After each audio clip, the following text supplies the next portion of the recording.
Il a l'apparence d'un homme tranquille. Et pourtant, il n'en est rien. Les scandales qui lui collent à la peau ont secoué l'Élysée. Il est soupçonné de corruption, de blanchiment d'argent et attend un verdict dans un procès pour violence volontaire. Vincent Crase tente de se faire oublier, mais après plusieurs mois de négociations, il a accepté de tout nous raconter. J'ai perdu mon job, j'ai perdu ma place de réserviste à l'Élysée. Je devais acheter une maison avec ma femme et mes enfants. J'ai pas pu l'acheter. Côté relationnel aussi, j'ai perdu plein de gens. J'ai reçu des menaces de mort, j'ai reçu par téléphone. Enfin, ouais, il y a intérêt à être pas trop mal dans sa tête quand même. Parce que ça peut pousser peut-être à des gestes désespérés. La raison de tous ces déboires, son amitié avec Alexandre Benalla.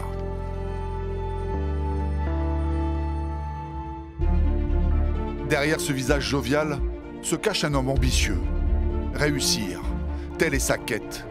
Peu importe le temps, peu importe la manière, le tout est d'y arriver.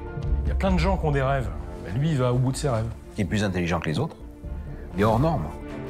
Ce soir, vous allez comprendre comment le gamin d'Évreux, parti de rien, est devenu à 25 ans le conseiller et l'intime du président de la République. C'est un personnage qui a un côté aventurier, qui a un goût des affaires et qui est borderline. Il faut en fallait toujours plus. Toujours plus, c'était soif, ni plus ni moins que la soif du pouvoir. La soif du pouvoir. Ses anciens collaborateurs parlent pour la première fois. C'est autoritaire, c'est sur le ton de la menace. Si tu fais pas ce que je te dis, il t'en coûtera. Comme il y a cette peur de contredire l'homme qui parle à l'oreille du président, donc tout le monde subit. Je pense que ce jour-là, Alexandre Benalla aurait mérité une bonne droite. Moi, je me demande toujours qui l'a recommandé, en fait. Parce que quelque part, c'est un cadeau empoisonné. On a mis dans la poche d'Emmanuel Macron une grenade dégoupillée. Elle explose le 1er mai 2018 avec cette vidéo.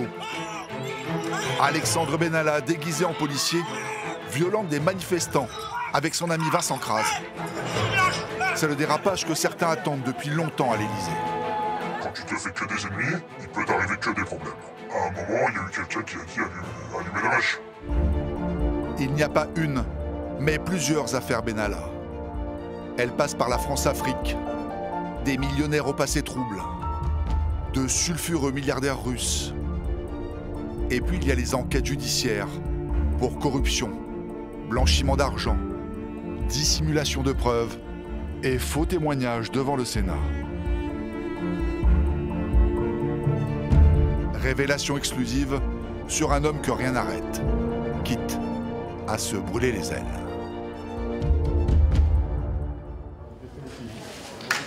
Pour la première fois, face à la justice, il a dû rendre des comptes pour l'utilisation frauduleuse de passeports diplomatiques, port d'armes illégales, et quant au troisième chef d'inculpation, d'autres se chargent de le lui rappeler.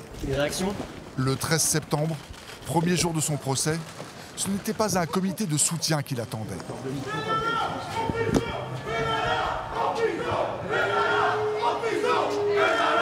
Les Gilets jaunes n'ont pas oublié les violences qu'il a commises sur eux lors de la manifestation du 1er mai 2018 et dont il répond aujourd'hui devant les juges.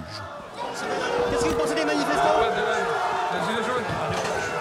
Pour les 3 chefs d'inculpation, le procureur a demandé 18 mois de prison avec sursis, une interdiction d'exercer la fonction publique pendant 5 ans et de détenir une arme pendant 10 ans. Son ami Vincent Crase comparait à ses côtés. Lui aussi a violenté des manifestants le 1er mai 2018. Pour cela, il risque 1 an de prison avec sursis. Tous les deux connaîtront leur verdict dans quelques jours. Mais quelle que soit la sentence, et même s'il a beaucoup perdu en restant aux côtés d'Alexandre Benalla, Vincent Crase a la reconnaissance du ventre.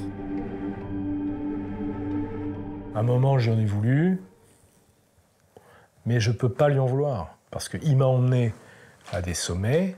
On était tous les deux, on a vécu une très belle aventure. Il y a eu cet événement qui a remis beaucoup de choses en cause. Mais pas au niveau de l'amitié. Moi, il aura toujours, quoi qu'il arrive, il aura toujours mon amitié. Effectivement, c'est grâce à Alexandre Benalla que Vincent Crase intègre l'Élysée en septembre 2017 comme chef d'escadron des réservistes de la gendarmerie. Des volontaires appelés en renfort quand la présidence manque d'hommes.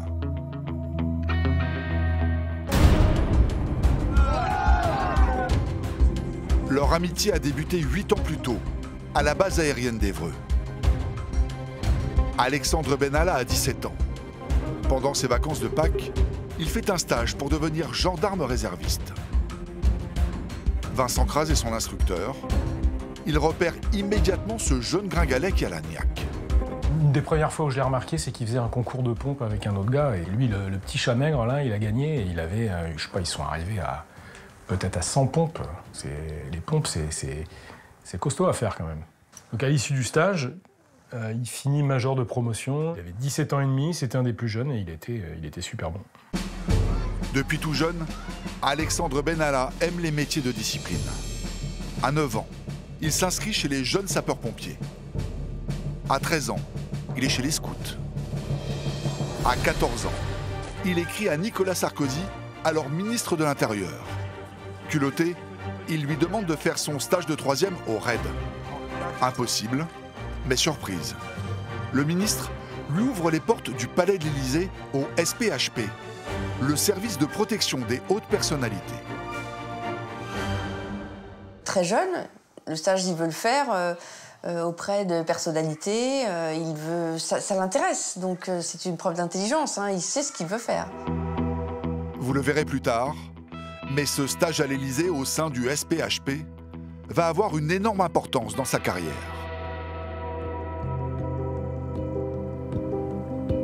Sa forte personnalité, Alexandre Benalla se l'est construite ici, à Évreux, dans cette cité plutôt tranquille. Son père et sa mère sont enseignants. Immigrés marocains, ils l'ont appelé Marouane. Quelques mois après sa naissance, la vie de famille bascule. Son père quitte le foyer et tente de l'enlever à 3 reprises pour l'emmener au Maroc. Sa mère le cache alors chez sa tante et change son prénom. Comme le montre ce document, à l'âge de 3 ans, Marouane devient Alexandre. Quelques années plus tard, sa mère se remarie et Alexandre grandit avec un frère et une demi-sœur. La professeure de mathématiques pousse ses enfants dans les études et leur inculque que dans la vie, rien n'est impossible à celui qui le veut. Sa mère est la figure de référence, la figure essentielle pour Alexandre Benalla. Il a hérité de sa maman, je crois, le fait de n'avoir aucune limite dans ce qu'il peut avoir envie de tenter. Il est très audacieux, il est très culotté. Même s'il est bon élève et qu'il aime les métiers de discipline, de l'autre côté, c'est un adolescent plutôt turbulent, à tel point qu'il est obligé de changer 2 fois de lycée pour indiscipline. Quentin était l'un de ses camarades en seconde. Et un des premiers souvenirs que j'ai de lui, je me souviens de le voir appeler le professeur de maths par son prénom et puis lui montrer ses fesses comme ça, debout sur sa chaise, en claquant des doigts. « Hey, Guillaume, retourne-toi !» Et le prof se retourne. « Alexandre, rangez ça !» C'était un moment très fort parce que ça faisait une semaine qu'il était là en cours. C'était quelqu'un de très confiant en lui.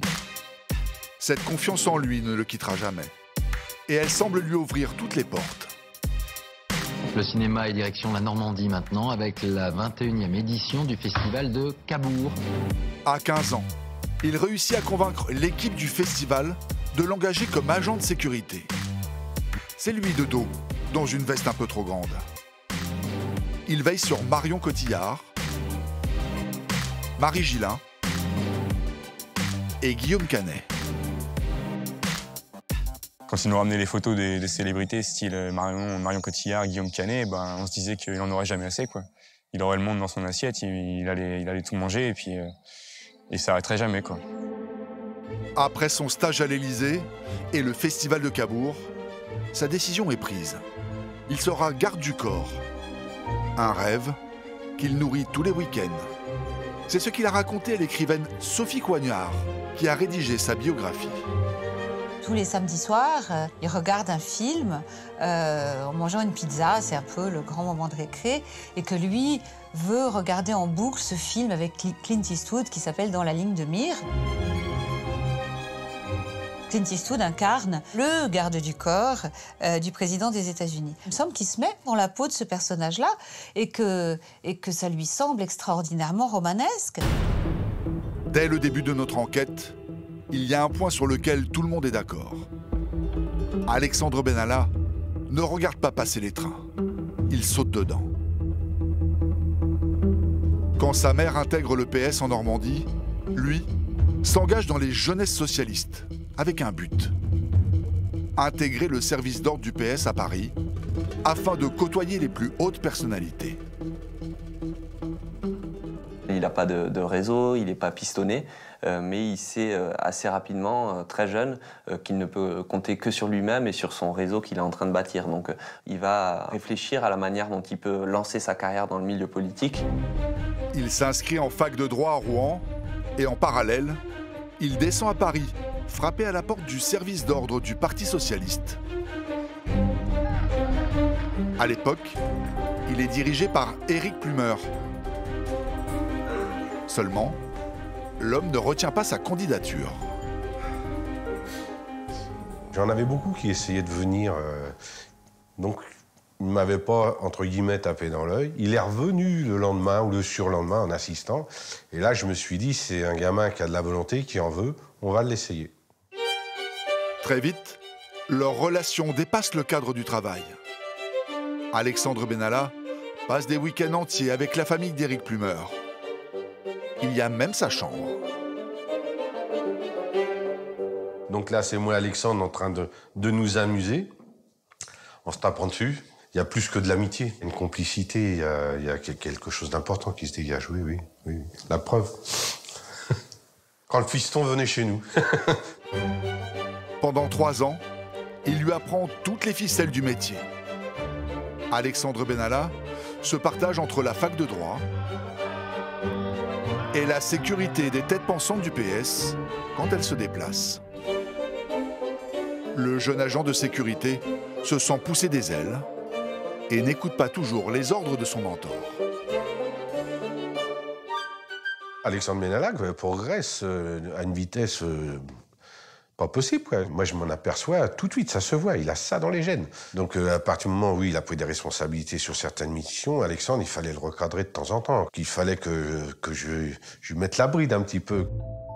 Pendant la campagne présidentielle de 2012, Alexandre Benalla fait forte impression. Alors quand François Hollande entre à l'Élysée, Bercy le contacte pour lui proposer le poste de chauffeur du nouveau ministre du redressement productif, Arnaud Montebourg. Le jeune homme de 20 ans saute sur l'opportunité, sans en parler à son mentor, dont il connaît la réponse. Je pique une colère monstrueuse. Je considère ça comme une traîtrise. Pendant 5 ans, Alexandre Benalla, on ne s'est plus du tout parlé, parce que j'avais cette rancœur, cette rancune, cette sensation de trahison. Parce que pour moi, Alexandre, d'abord, il est trop jeune, beaucoup trop jeune. Effectivement, quelques mois plus tard, alors qu'il conduit Arnaud Montebourg, Alexandre Benalla a un accident. Mais au lieu de s'arrêter, il aurait proposé au ministre de filer incognito. Alexandre Benalla lui propose de se cacher et de prendre la fuite.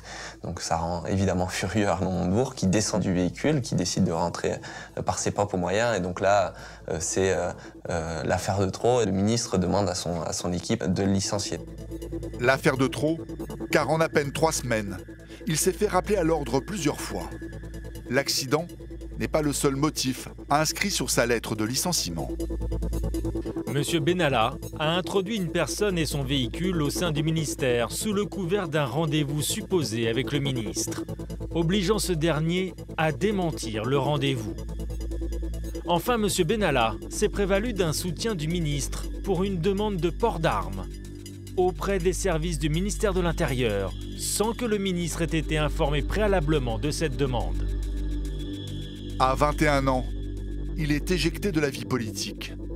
Ses ambitions sont réduites à néant Mais c'est mal le connaître. Avec Alexandre Benalla, il n'y a pas de hasard. Juste du culot, du bagou et son côté sympathique qui plaît tant à tout le monde. Grâce à son entre-gens, il a maintenant un carnet d'adresses bien rempli. Il se fait embaucher dans une société de sécurité et d'intelligence économique, enfin, appelons ça comme ça, grâce à des contacts qu'il a gardés après son passage à l'Élysée quand il était en classe de 3e. Souvenez-vous, son stage de 3e, il l'a fait au SPHP, le service de protection des hautes personnalités de l'Élysée. Et depuis cette époque, il est resté en relation avec un des policiers. Grâce au réseau du Superflic, il est embauché chez Velours, une agence de sécurité aux vidéos promotionnelles dignes de films d'action à la Clint Eastwood. Là-bas, il finit d'apprendre son métier de garde du corps débuté au PS. Le gringalet se fait une carrure et encore une fois, son abnégation au travail le fait sortir du lot. Et je veux ce soir. À l'été 2016, un contact de chez Velours le recommande auprès d'un tout jeune parti politique qui vient de se monter, En Marche. Très rapidement, il décroche le poste de chef de la sécurité. On voit tout de suite qu'il est très efficace. Et donc, il est l'homme qui résout toutes les difficultés, qui sait toujours éloigner les importuns. Enfin, c'est vrai qu'il a du talent. Au sein du parti, ce n'est pas l'avis de tout le monde. À l'époque, En Marche est installé dans le 15e arrondissement de Paris. Gilles Pêche était le gérant de l'immeuble, qui aujourd'hui est en travaux. Il y avait deux entrées dans cet immeuble. Il y avait une entrée principale pour tout le monde, on va dire, et une entrée privative avec un ascenseur qu'on avait destiné uniquement aux candidats. Gilles Pêche est chargé du bon fonctionnement des locaux. Il remarque tout de suite l'ambition démesurée d'Alexandre Benalla. Ce qui m'avait frappé, c'est qu'il voulait absolument avoir le bureau le plus près d'Emmanuel Macron au 6e étage. Entre les deux hommes, le courant ne passe pas. Et selon lui, le nouveau chef de la sécurité est en plein délire. Selon Gilles Pêche, Alexandre Benalla veut transformer une cave en cellule au cas où il arrêterait des intrus dans le bâtiment. Dans les caves, il imaginait des opposants. Sur les toits, il voyait des tireurs. C'est un garçon qui était déjà, à ce moment-là, complètement à côté du sujet. Et je crois que je lui ai dit, mais on n'est pas en Syrie, on reste calme, quoi. Alexandre Benalla n'a pas fini de le surprendre. Le 8 mars 2017, le service de sécurité d'En Marche fait une étrange demande au trésorier du parti. Dans ce mail que nous nous sommes procurés, Alexandre Benalla réclame tout un arsenal pour équiper ses hommes. 2 pistolets GC-27, 2 holsters, des balles calibre 12,50, 10 Guardian Angel, des sacs d'assaut, un flashball. Des armes non létales, mais extrêmement dangereuses, dans des mains non expertes. La réponse de la direction du parti est cinglante. Mais c'est juste hors de question. Je trouve même ça assez hallucinant. Le mec, il a un culot de dingue. Et ouais, il a une fascination pour les attributs du pouvoir, les armes, les gyrophares, les tireurs sur les toits. Enfin, il se fait un peu son film. Moi, je me demande toujours qui l'a recommandé, en fait. Parce que quelque part, c'est un cadeau empoisonné. On a mis dans la poche d'Emmanuel Macron une grenade dégoupillée. Elle va exploser en plusieurs fois. Le 28 avril 2017, la campagne bat son plein. Comment allez-vous? Ça va, toi? Après un meeting à Poitiers, dans un restaurant, Emmanuel Macron fait un selfie avec une serveuse. 2 minutes plus tard, c'est au tour d'Alexandre Benalla et son équipe. La suite, c'est le journaliste Antoine Rouget, à l'origine de la révélation, qui nous la raconte. Alexandre Benalla propose à une serveuse de faire un selfie avec elle. Donc l'ambiance est assez joviale, il y a pas mal d'alcool dans la soirée, etc. La serveuse prend le selfie et Alexandre Benalla lui glisse à l'oreille j'ai une surprise pour toi, tu regarderas bien la photo. Discrètement, il lui pointe un pistolet dans le cou. Alexandre Benalla n'a pas de permis de port d'armes à ce moment-là. C'est-à-dire qu'il n'a pas le droit d'être armé, encore moins le droit de, faire de sortir son arme. Quand Anton Rouget sort la photo dans la presse, Alexandre Benalla se justifie d'une manière étonnante. Il affirme que l'arme était un jouet. Il parle même d'un pistolet à eau. Nous avons contacté une des personnes présentes ce soir-là. Elle a bien vu l'arme et elle n'a pas du tout la même version. J'ai des enfants, j'achète régulièrement des pistolets à eau, mais ils sont rarement de cette qualité-là. Il n'y a pas de réplique à eau en tout cas. L'arme serait donc bien réelle. D'autant plus qu'une semaine avant la photo, le chef de la sécurité aurait dépensé 1 305 € dans une armurerie parisienne. Étrangement, ni Emmanuel Macron, ni son équipe ne réagissent. Il faut dire qu'Alexandre Benalla jouit d'une aura à toute épreuve.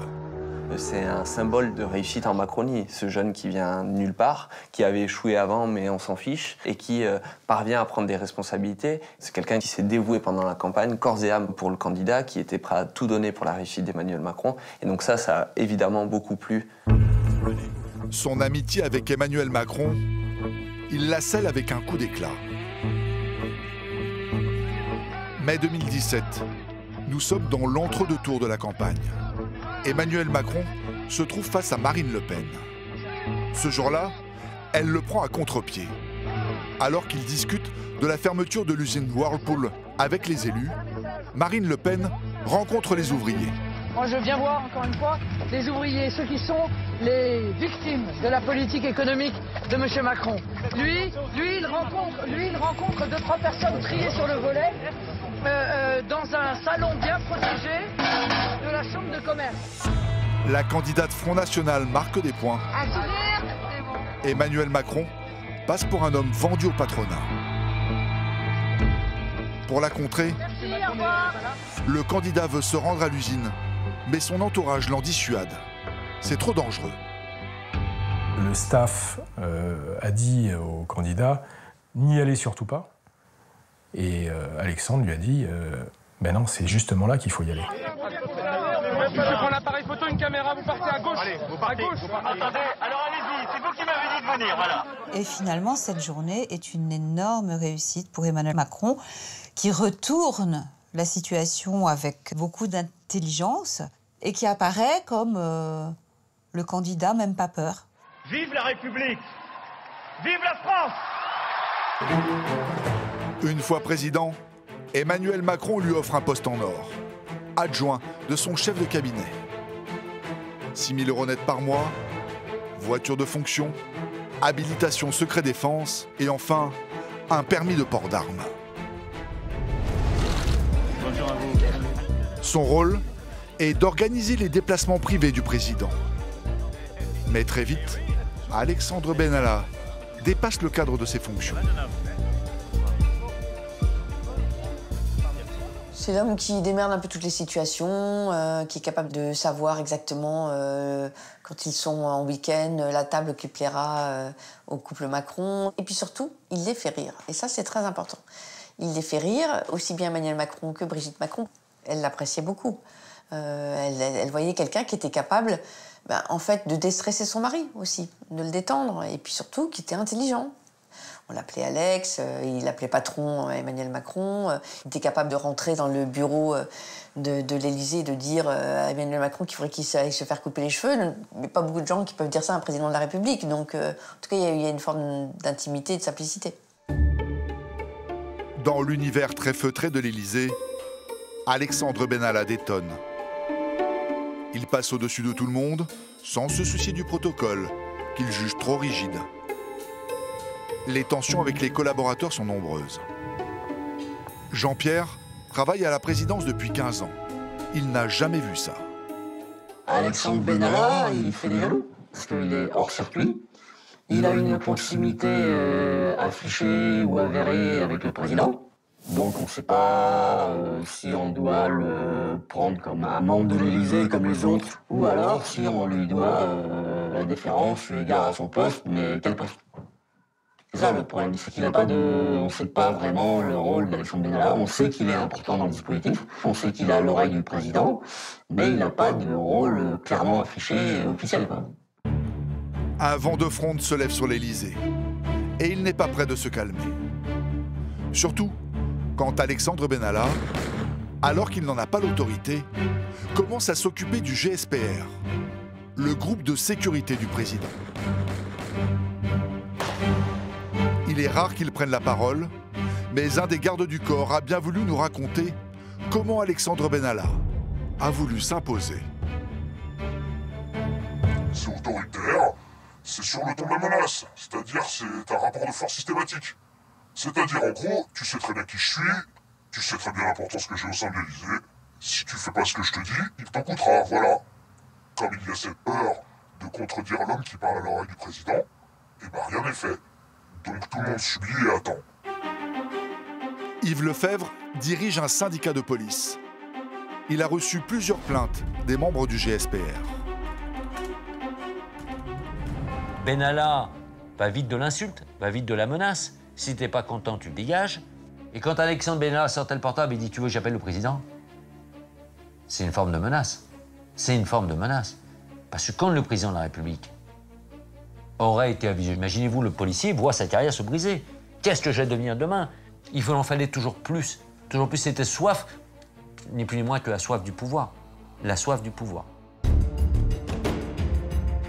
L'homme aurait dans ses dossiers une idée qui lui vient des États-Unis. Il aimerait créer un service secret, inspiré de celui qui protège la Maison-Blanche. Mais pour y arriver, il doit convaincre le président de dissoudre le GSPR. Son plan, c'est remplacer les flics par ni plus ni moins que des vigiles. Et là, moi, je considère qu'il y a danger. Les dérives, ça serait un usage de la violence démesuré. Parce que flic, c'est un métier. Là, on ne peut pas se retrouver du jour au lendemain, parce qu'on est le copain du copain, de se retrouver à la protection d'un président de la République. Ce n'est pas concevable. Ce n'est pas concevable. Pour l'instant, l'homme reste intouchable. Mais les policiers tiennent bientôt leur revanche. Et elle va aller bien au-delà de leurs espérances. La vie d'Alexandre Benalla bascule le 1er mai 2018.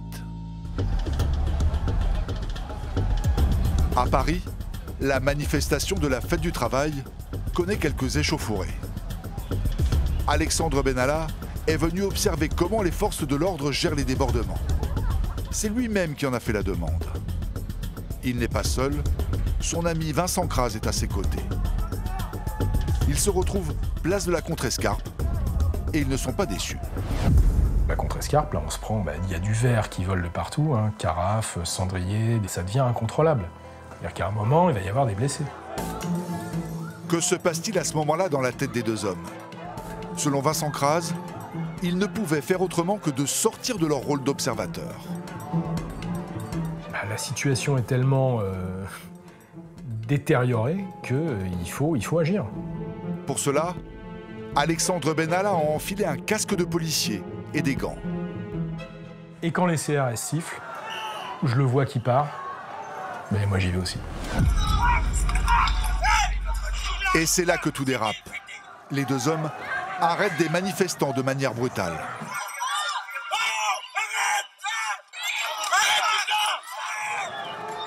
Plusieurs personnes filment la scène. Regardez bien sa tête, il l'a tabassé par terre. Regardez bien, il l'a tabassé par terre. Le soir même, la vidéo tourne en boucle sur Internet. Mais sous son casque, personne ne le reconnaît. Sauf à l'Élysée. Les policiers du GSPR, avec qui il est en conflit, l'ont immédiatement reconnu. Il y a quelqu'un qui me dit « Je vais t'envoyer une vidéo, tu vas pas en croire tes yeux ». J'ai halluciné, j'ai pas compris. Ce type est chargé de mission auprès du chef de cabinet. Qu'est-ce qu'il fout dans une manif avec une tenue de flic, quoi? Tout le monde a rigolé, tout le monde s'est dit c'est pathétique. Ça fait plus d'1 an que tout le monde dit que ça va arriver. Il fallait être abruti pour pas comprendre que les trucs comme ça, avec les portables aujourd'hui, vous allez pisser contre un mur, il y a toujours quelqu'un pour vous filmer. La présidence est obligée de sanctionner, mais elle le fait discrètement. Le 4 mai, Alexandre Benalla écope de 15 jours de mise à pied. Vincent Crase, lui, est licencié de l'Élysée est replacée à la sécurité du siège d'En Marche. L'affaire est étouffée, mais Alexandre Benalla sait qu'un jour ou l'autre, elle va rejaillir. Moi, je disais, benoîtement, mais c'est bon, attends, arrête, ça serait déjà sorti. Ça va intéresser qui 2 mois et demi après? Effectivement, l'affaire serait tombée aux oubliettes si l'homme avait fait profil bas, surtout avec les policiers. Seulement, ce n'est pas vraiment dans sa nature.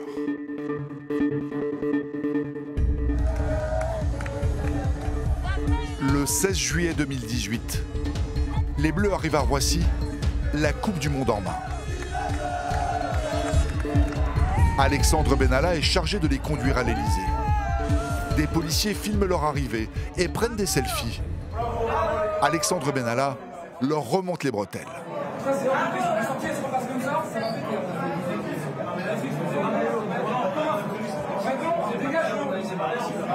Il a des mots qui sont inacceptables. Il n'a pas le droit de dire à un fonctionnaire, quel qu'il soit, quel que soit son corps, quel que soit son grade, tu me fais chier, dégage. Ce sont les termes qu'il emploie. Dégage. On ne parle pas comme ça. Je pense que ce jour-là, Alexandre Benalla aurait mérité une bonne droite.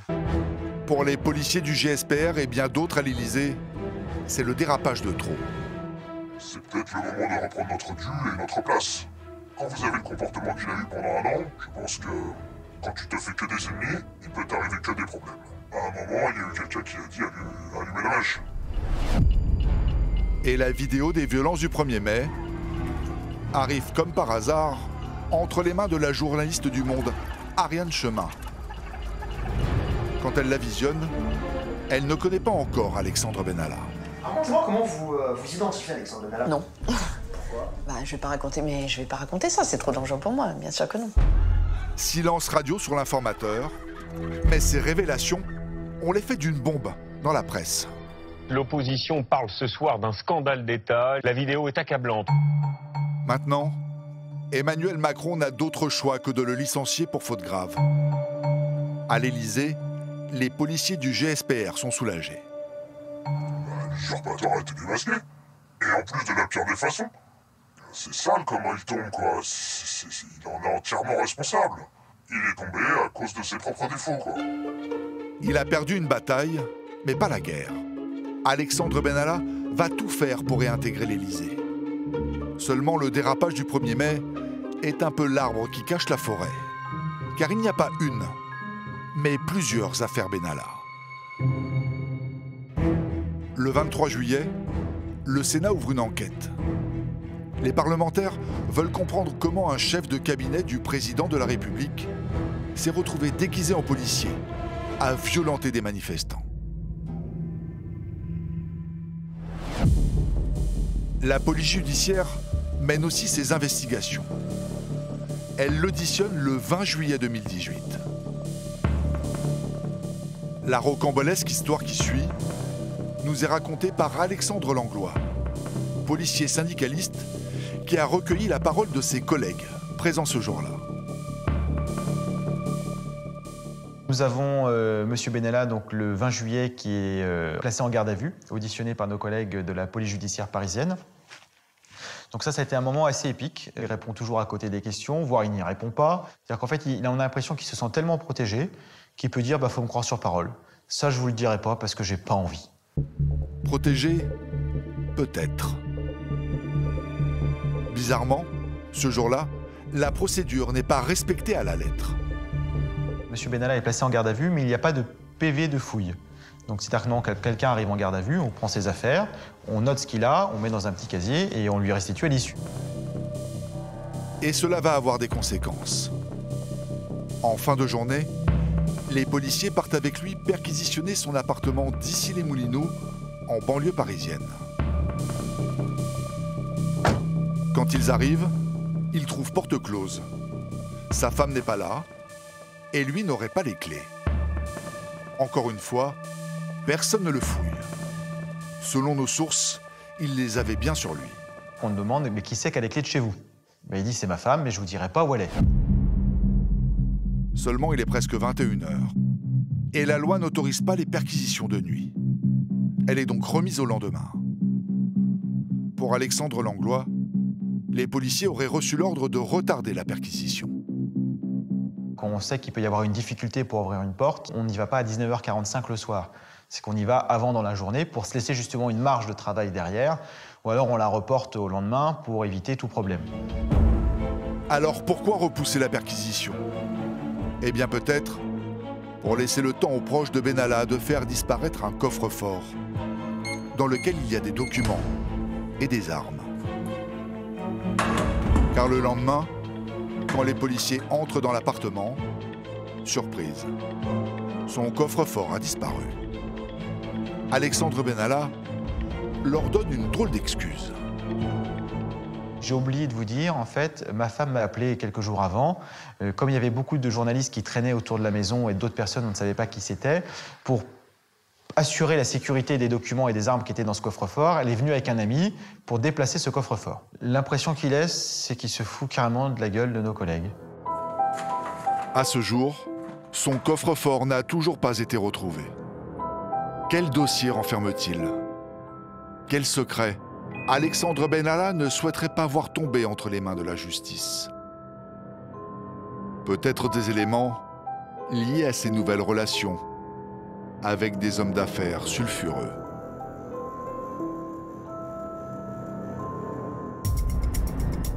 Après son licenciement de l'Élysée, il s'exile avec femme et enfants à Marrakech. Mais attention, le couple ne dort pas n'importe où. Il est hébergé dans le luxueux palais de l'homme d'affaires Vincent Miclet. Le multimillionnaire français est un acteur important de la France-Afrique. C'est-à-dire qu'il influence les pays africains pour le compte de la France. Mais depuis François Hollande et Emmanuel Macron, ce genre d'intermédiaire n'est plus en odeur de sainteté à l'Élysée. Alexandre Benalla serait la clé pour redorer leur image. Et Alexandre Benalla, il est la proie de ce qu'on appelle les intermédiaires, qui, depuis le début de la Ve République, tournent autour de l'Élysée et essayent de mettre un pied dans la place. Et donc, avec Emmanuel Macron, ils n'ont plus les codes, ces intermédiaires. Et le maillon faible à l'Élysée, c'est qui? Mais c'est Alexandre Benalla. Parce qu'Alexandre Benalla, il aime faire des affaires, il aime faire des rencontres dans les bars d'hôtel. Autour de lui traînent maintenant tout un tas d'hommes d'affaires dont les intérêts avec l'Afrique représentent des millions d'euros. Alexandre Benalla monnaierait-il ses contacts à l'Élysée? Peut-être. L'été 2018, il retrouve le richissime Vincent Miclet dans son château en Dordogne. Comme le montrent ces vidéos, Alexandre Benalla a l'air de passer un week-end entre amis. Mais autour de lui, il y a des banquiers, des diplomates africains et celui-là, Jean-Louis Haguenauer. Cet homme d'affaires, vous le verrez plus tard, va avoir un rôle central dans un scandale qui va faire trembler l'Élysée. Une personne présente lors de ce week-end a bien voulu nous parler. Sous couvert d'anonymat, cet ami d'Alexandre Benalla confirme que ça discutait surtout business. C'était un week-end d'affaires entre des dirigeants africains, des hommes d'affaires qui étaient là pour rencontrer M. Benalla, qui arrive lui-même de l'Élysée. Bon, ils n'ont pas été là pour parler de la pluie et du beau temps. Voilà, j'imagine que c'est pour se trouver une reconversion, mettre à disposition son réseau dans le but d'obtenir sûrement des contrats, de préparer son futur. Mais lorsque le journal Le Monde interroge Alexandre Benalla sur sa relation avec Vincent Miclet, voici ce qu'il répond. Je ne le considère pas comme un ami et je n'entretiens aucune relation personnelle ou d'affaires avec lui. Il a voulu se servir de moi, comme beaucoup d'autres. Quelques jours après le week-end au château, Vincent Miclet lui aurait versé 50 000 €. Pour quelle raison? En contrepartie de quoi? Nous avons fait une demande d'interview, mais l'homme a refusé de répondre à nos questions.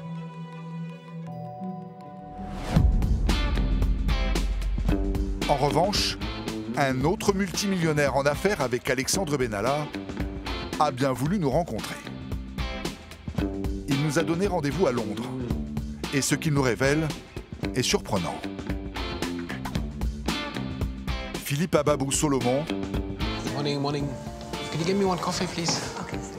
n'était pas chez Vincent Miclet. Mais ce richissime franco-israélien est lui aussi un intermédiaire important de la France-Afrique. Il affiche fièrement sa collection de présidents.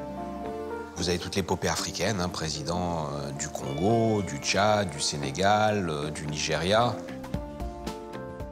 Là, vous avez, à l'époque où je vivais aux États-Unis avec le président Clinton, Jared Kushner, qui est venu voir l'ambassadeur Mohamed Al-Hamadi, qui est en charge de Gaza pour le plan de paix, le fameux plan de paix américain.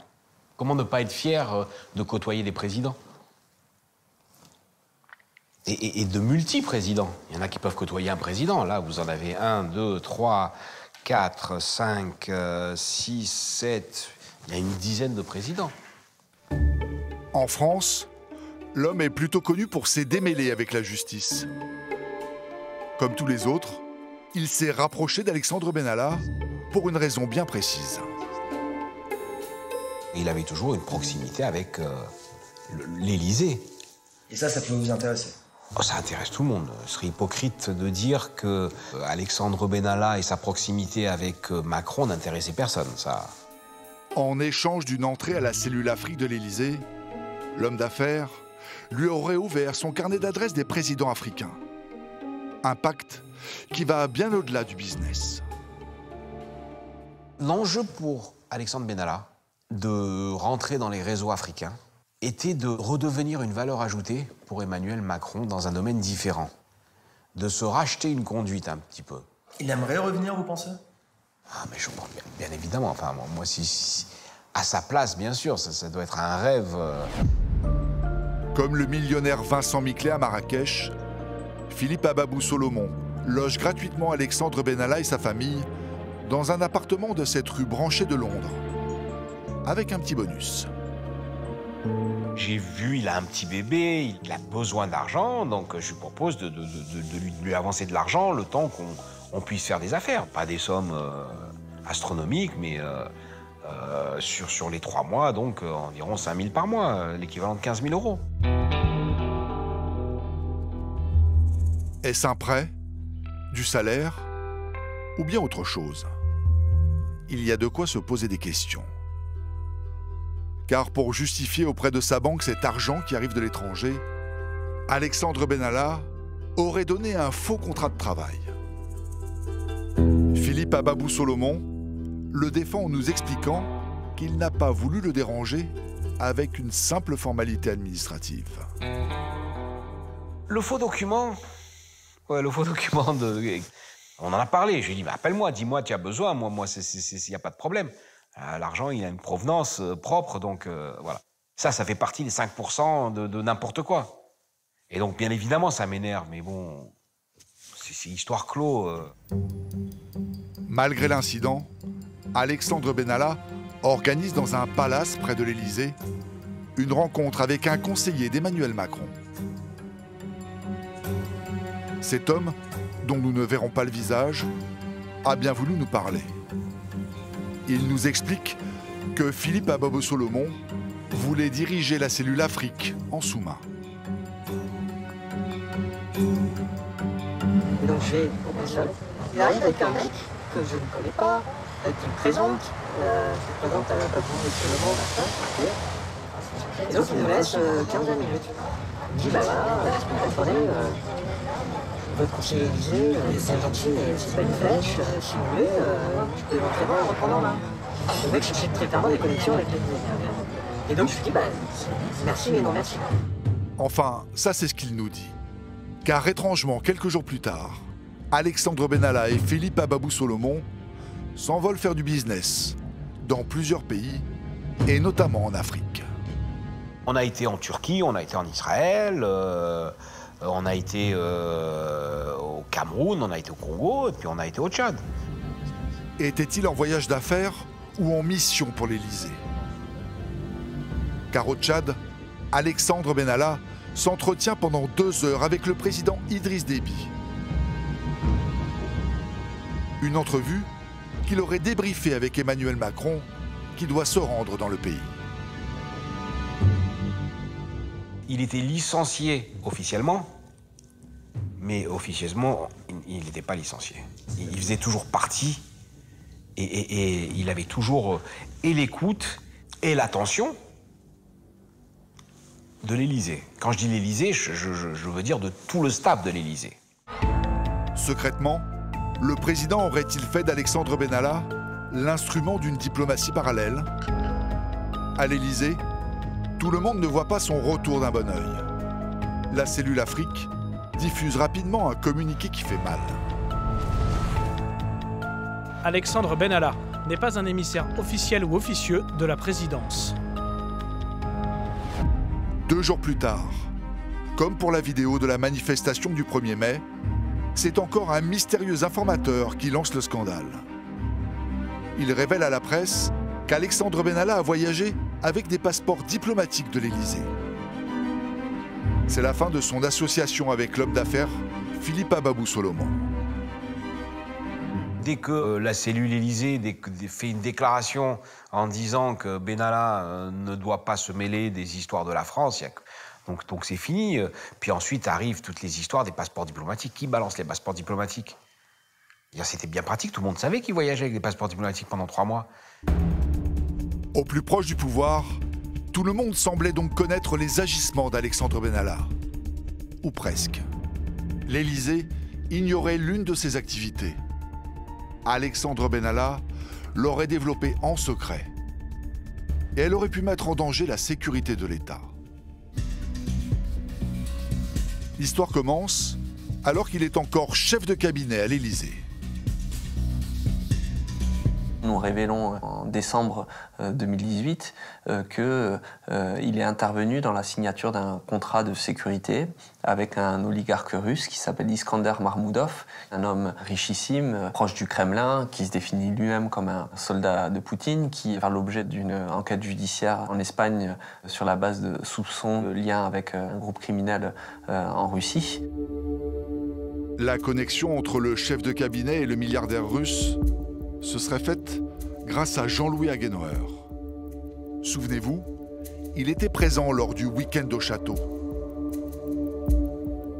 Afin de sécuriser ses propriétés en France et sa famille qui vit à Monaco, Iskander Makhmoudov aurait signé un contrat de plus d'1 million d'euros avec une société de sécurité, Mars. Elle n'appartient pas à Alexandre Benalla, mais à son ami de toujours, Vincent Crase. Celui-ci confirme à demi-mot que Benalla serait bien l'apporteur d'affaires. Alexandre, il a participé à des discussions, mais tout ce qui est négociation, tout ce qui est création du contrat, tout ce qui est signature du contrat avec les avocats français représentants du milliardaire russe, c'est moi qui ai tout fait. Mais quel intérêt il a d'être là pendant cette discussion entre Parce qu'après, on est allé bouffer au resto ensemble, parce que c'est ses potes. Pourtant, quand il passe devant les sénateurs qui enquêtent sur le contrat russe, Alexandre Benalla nie farouchement en être à l'origine. Tout ce que je peux vous affirmer aujourd'hui, c'est que je n'ai jamais contribué à une quelconque négociation, conclusion, et que je n'ai jamais été intéressé au moindre contrat que M. Crase a pu passer avec qui que ce soit d'ailleurs, et encore moins cette personne. Mais tout semblerait prouver le contraire. Voici comment les 1 274 000 euros auraient circulé. Iskander Makhmoudov aurait fait un premier chèque de 294 000 euros à la société Mars, dont Vincent Crase est le seul actionnaire. Celui-ci aurait sous-traité la prestation pour 172 000 euros à la société Velours. Vous la connaissez, Alexandre Benalla a travaillé chez eux. Les 122 000 euros restants seraient leur commission. Maintenant que la police enquête sur eux, ils ont un problème. Car Iskander Makhmoudov doit faire un second versement de 980 000 euros. Et c'est encore un mystérieux informateur qui révèle tout à la presse. Dans cet enregistrement audio qu'il a envoyé au journal Mediapart, on les entendrait discuter comment brouiller les pistes. Il y a la brigade financière qui a ouvert une enquête sur la boîte, sur Marc. Elle cherche tout de toute façon, donc faut changer de portage. Il faut faire ce qu'on avait prévu de faire il y a 3 semaines. Il faut faire changer le nom de... Il faut que tu disparaisses de la boîte. Donc il faut qu'on trouve un mec. Comme par hasard, peu de temps après cette conversation, Vincent Crase et sa société Mars disparaissent pour laisser la place à une nouvelle entreprise de sécurité, France Close Protection. Mais bizarrement, comme le montrent ces documents, son siège social n'est autre que celui de Mars. Et son dirigeant, Johan Petit, n'est pas un inconnu. C'est un de nos meilleurs potes, Johan Petit, que moi j'ai connu en 2016. Et donc le lien logique, c'est que c'est lui qui va reprendre le contrat. Benalla, elle dit, bah vas-y, moi je suis un peu dans la mouise, mais on va essayer de remonter un truc. France Close Protection serait une coquille vide. Elle ne possède que 100 € de capital, n'a aucun employé, et pourtant, Iskander Makhmoudov lui aurait versé les derniers 980 000 € du contrat. Devant les sénateurs, Alexandre Benalla continue de nier. Je voulais vous demander si vous connaissiez M. Iskander Makhmoudov. Je ne connais pas cette personne, mis à part à travers la presse, je ne l'ai jamais rencontré. Les enregistrements qui lui seraient attribués attesteraient du contraire. Il y a l'enquête en cours sur IM, et il y a notre effort. Toi, t'as parlé dans un truc, t'es proche du pouvoir, t'as une boîte, tu fais un virement de ce mec-là, ils vont nous faire un truc, ça peut 10 fois pire que ce qui se passe là actuellement. Dans les enregistrements, il cite IM. C'est qui? Est-ce que c'est Iskander Makhmoudov? Ah, je sais pas. IM. IM. Mais encore une fois, vous me parlez d'enregistrements, et je peux pas vous en parler de ces enregistrements parce que je ne les connais pas. Vous les avez entendus? J'ai entendu des morceaux, bien sûr. Et vous reconnaissez votre voix dessus? Ah, ça pourrait ressembler à ma voix. Mais est-ce que c'est pas des choses qui ont été prises dans un autre contexte et qui ont été rebidouillées derrière? Je sais pas. Je ne sais pas. Ces enregistrements ont été analysés par la police scientifique. Elle n'a décelé aucun montage, aucun bidouillage. Reste maintenant une question, peut-être la plus importante. La vraie question derrière ce contrat, évidemment, c'est sans doute le volet le plus grave et le plus inquiétant. C'est les raisons pour lesquelles Iskander Makhmoudov et son représentant en France, Jean-Louis Haguenauer, ont choisi de passer par Alexandre Benalla et Vincent Kras, donc de payer plus cher. Ce sont des sommes énormes. Ces marges-là font évidemment penser que le contrat sert à habiller d'autres prestations non déclarées. Vous avez des hypothèses de ces prestations que vous pouvez citer? Non. Certains policiers de l'Élysée, eux, ont leur idée sur la question. À l'époque, Vincent Kras travaille à la sécurité du palais présidentiel. Quant à Alexandre Benalla, il est habilité secret défense. Ils ont donc accès à des informations sensibles. C'est un type qui est dans l'avion du président, qui peut être dans sa voiture, qui parle avec, qui peut rentrer dans son bureau et écouter ce qu'il s'y passe à ce moment-là. Enfin, vous voyez ce que je veux dire, quoi. Il y a des gens qui sont soudoyés, qui sont agents doubles, et il y en a partout dans le monde entier, et à tous les postes. Comme par hasard, c'est des contrats avec des Russes. Enfin, je sais pas, il y a forcément, on sait, la volonté des Russes de glaner le renseignement et d'épier tout ce que font les autres. On n'est pas dans le monde de oui-oui, là. À l'Élysée, l'hypothèse de l'agent double est prise très au sérieux. Des experts auraient passé les bâtiments au peigne fin pour savoir si des micro-espions n'auraient pas été cachés.